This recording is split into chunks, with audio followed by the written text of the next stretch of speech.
Hello, welcome to Learning Life Podcast.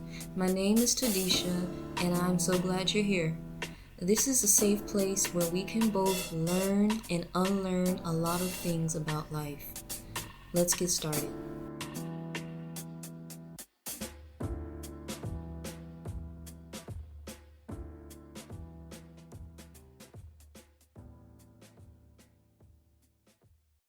Hi, welcome back. This is Learning Life Podcast, and today is Valentine's Day. So I'm recording this early, and I really was excited to do this episode. Why? Because I'm excited to burst your bubble.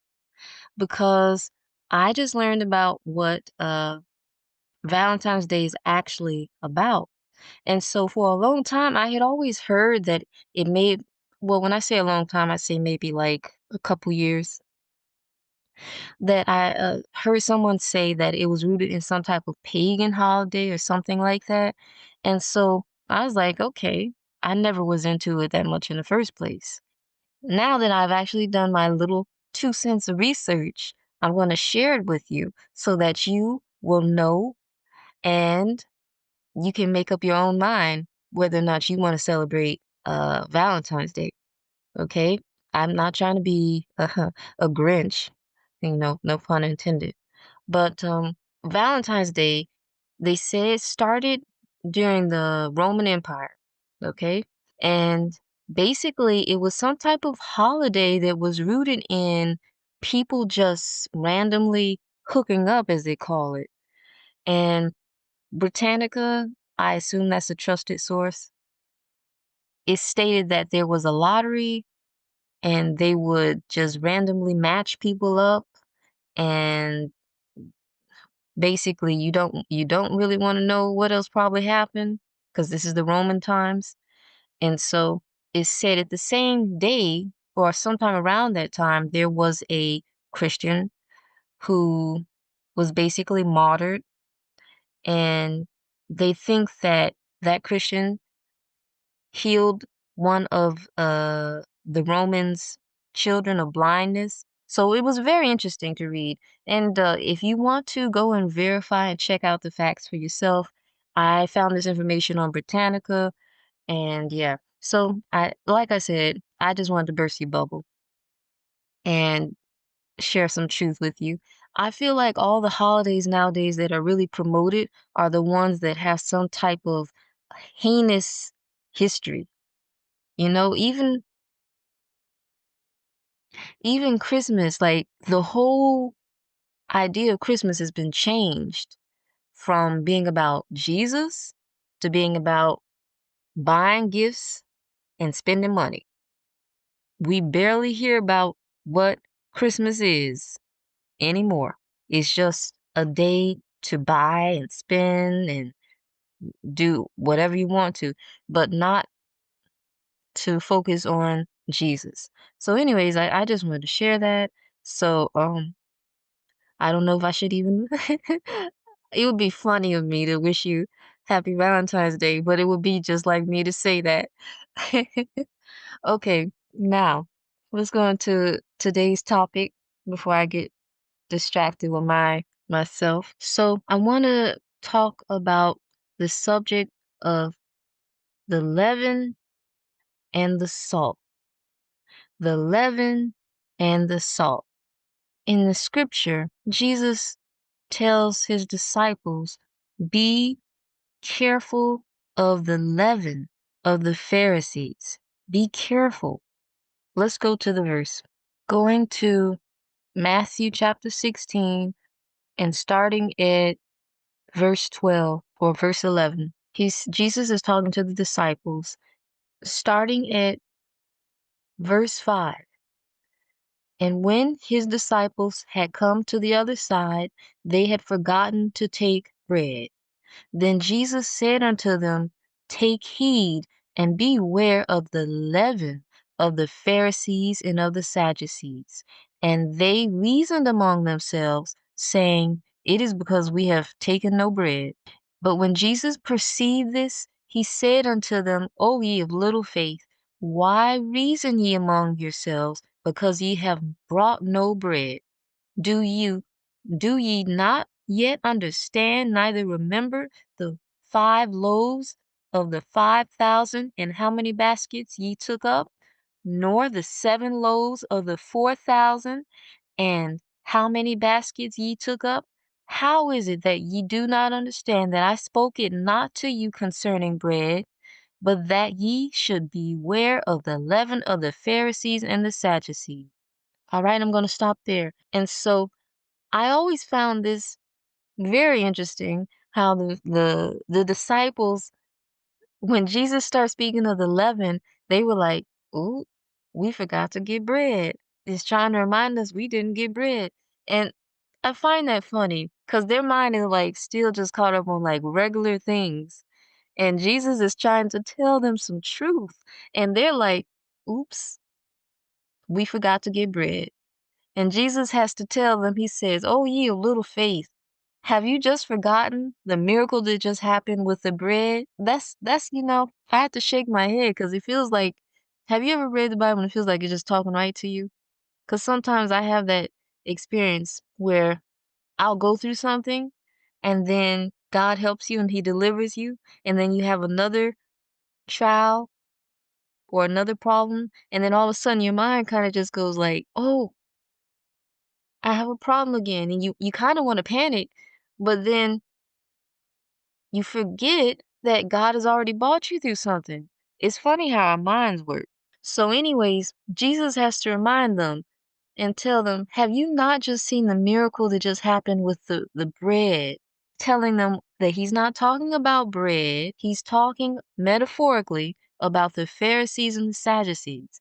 Now, the leaven he's talking about is how the Pharisees and the Sadducees were sinful, really hateful, and they covered it up. And so that leaven is referring to that situation with the Pharisees and the Sadducees.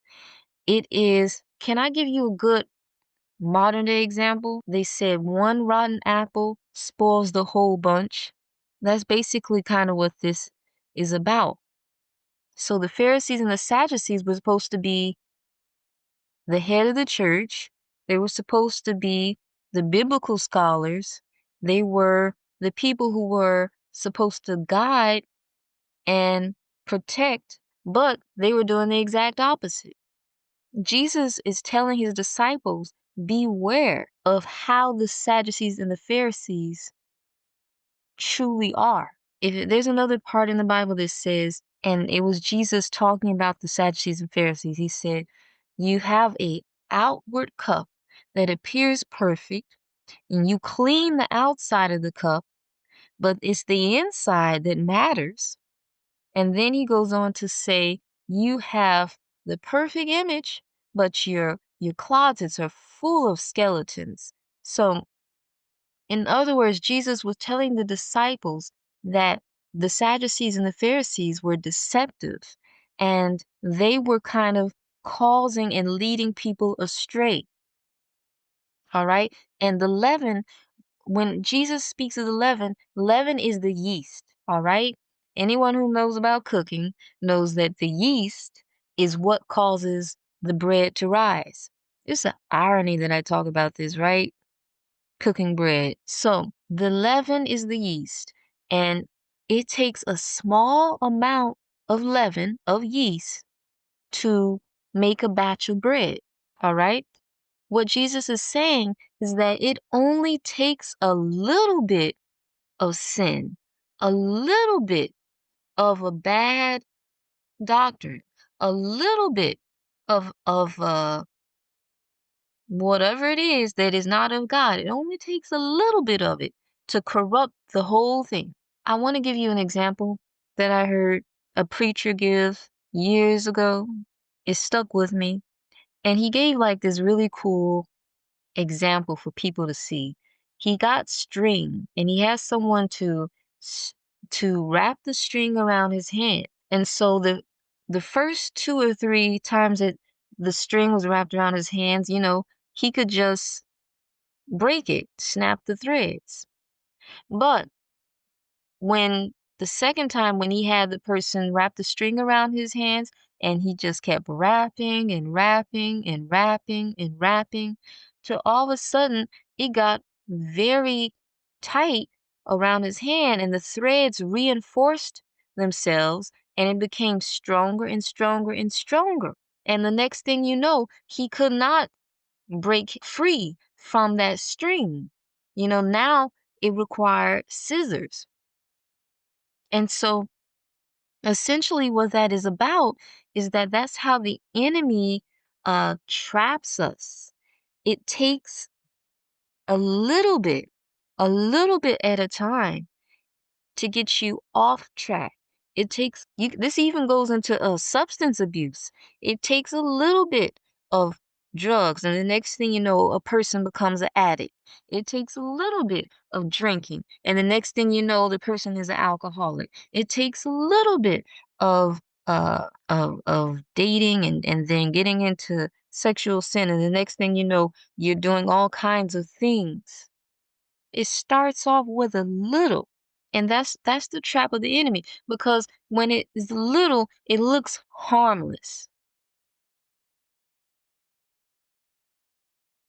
We as people, we're very visual. So when something looks like a little, when we in our mind perceive something as being little, then we don't think it's significant and we don't think that it can have a big impact. The devil knows psychology.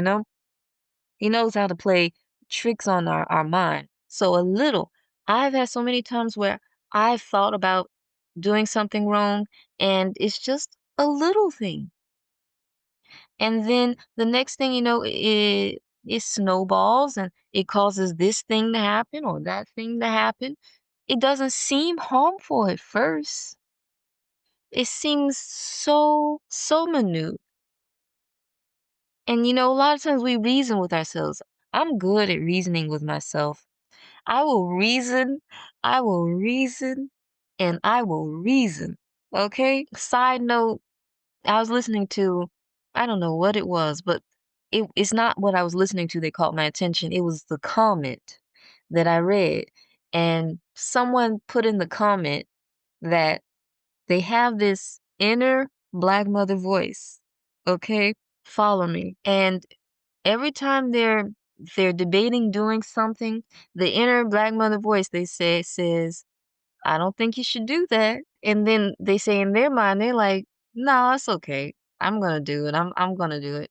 And then they say the next thing you know, something happens and the inner black the inner black mother voice comes and says, "I told you so." And so that really just that had me because I felt like I identified with that completely. Sometimes you can see this little thing or this little problem and you'll think, "No, this is not bad. Don't blow it out of proportion." And then the next thing you know, you see something that you can't believe. And it's only because you dusted it off thinking this is not to be a concern. That's a trap of the enemy. He deceives, he tricks. Sometimes I've met people and I always give people the benefit of the doubt. I'll say that. And then I'll see something that suggests otherwise. And in my mind, I'm like, no, no. The thing I'm thinking is it's just a little something that you know, don't pay attention to that. And then the next thing you know, the truth comes out, and I'll be like saying to myself, I told you so.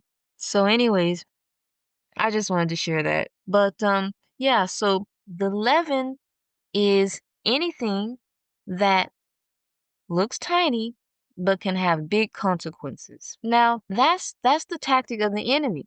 And I wanted to add that when I was reading, I read further along in some other chapters about how Jesus said, "We are the salt of the earth." It's interesting how many food analogies come up in the Bible. But anyways, Jesus was saying that we as believers are the salt of the earth. And that's a tiny thing, right? Salt is, yet it's so powerful. Salt was needed back in that time and it was very valuable. They used it to preserve food, and it was even used in like trading. It was a major part of commerce to trade salt. So when Jesus says that we as believers are the salt of the earth, that means that we have a very important job. We are valuable. And he said, what is the purpose of the salt? If the salt loses its flavor, then it has no purpose. Follow me to another example where Jesus talks about the seed. He said, if you have the faith as tiny as a mustard seed, he says, then you can do all things. He said, you can speak to the mountain to move and it will move. Well, I don't know about you, but I'm working on having that kind of faith. Jesus says, if you have the faith as tiny as a mustard seed, just sharing some information. Recently, I was looking at some seeds and I saw the seeds and I was like, whoa, they're so tiny. You can't believe anything would grow out of something so tiny. And so that's kind of like a biblical principle there that the tiny things can become great. Little things can become great. Because God made this world, he can make things work the way he wants it to. It makes me want to go over to the story of David and Goliath. David was just a teenage boy, and here Goliath was like a giant. And he, by God's power and guidance, he knocked down that giant. We kind of make God conform to our thinking, and we don't even try to conform and raise our mind up to God's higher form of thinking. We don't try to seek the mind of Christ. We bring God to our level instead of reaching and asking for wisdom to come to his level. Going back to the main topic I was focusing at, it takes just a little bit for God to work with. And it's kind of like the enemy to take a biblical principle and use it for evil. God's word says, if you have the faith as a mustard seed, you can do the impossible. It only takes a little faith. That's all it takes. But the enemy kind of twists it, and he gets us to go his way by getting us to start with just a little of fear, just a little of worry, just a little of doubt, just a little of whatever it is that is wrong. And the next thing you know, it takes you farther and farther away from God. Matthew chapter 7. And I'm going to end it on this verse. Jesus is speaking. He says, and this is verse 13, he says, enter ye in at the strait gate, for wide is the gate and broad is the way that leadeth to destruction, and many there be which go in thereat. Because strait is the gate and narrow is the way which leadeth unto life, and few there be that find it. So, in other words, the devil distracts us, starts us off with little sins, and the next thing you know, here we are on the path to destruction. It's easy to get onto the path of destruction. It's easy to get led astray. But thank God for Jesus. Because a lot of times, even just speaking personally, when I look at myself, I say, wow, I've been led astray a lot. Had it not been for the grace of God, where would I be? And it's not even that I have to work hard to get on that straight path, because sometimes it's kind of overwhelming to think, oh, I've got to do it all right. But that's the best time to rely on Jesus, because he came to to get us on the right track, and he came and bore our sin so that we didn't have to labor. We don't have to labor to get right with God. God has already made it right. So through Jesus, God has made everything right. So all we have to do is look to Jesus and do what he says and just allow him to take over in our life. Instead of always trying to be in control of everything, just hand it over to Jesus. And it's tough, but it's wonderful when you can really start to follow Jesus and understand that You don't have to work for anything. Just let him guide and lead you in the way that you should go. I'll end it on one last note. One of my favorite people in the Bible, St. Paul, he said to God, "Why do I always have problems?" And God revealed it to him that it is in his weakness that he is made sufficient. So in other words, when we are weak, when our flesh it gives in to temptation easily, God told Paul in that revelation that it's God's grace who is his strength. The weaker we are, the better off we are because we have more grace. That's a strange thing, but it's wonderful. So I will end it at that. I hope this blessed you. Please like, comment, and share. And yeah, join me next week. Take care. This is Learning Life Podcast. Thank you so much for joining me. I hope that you learned something, that you enjoyed this episode. If you want to support this podcast, please subscribe. Thank you so much. See you next week.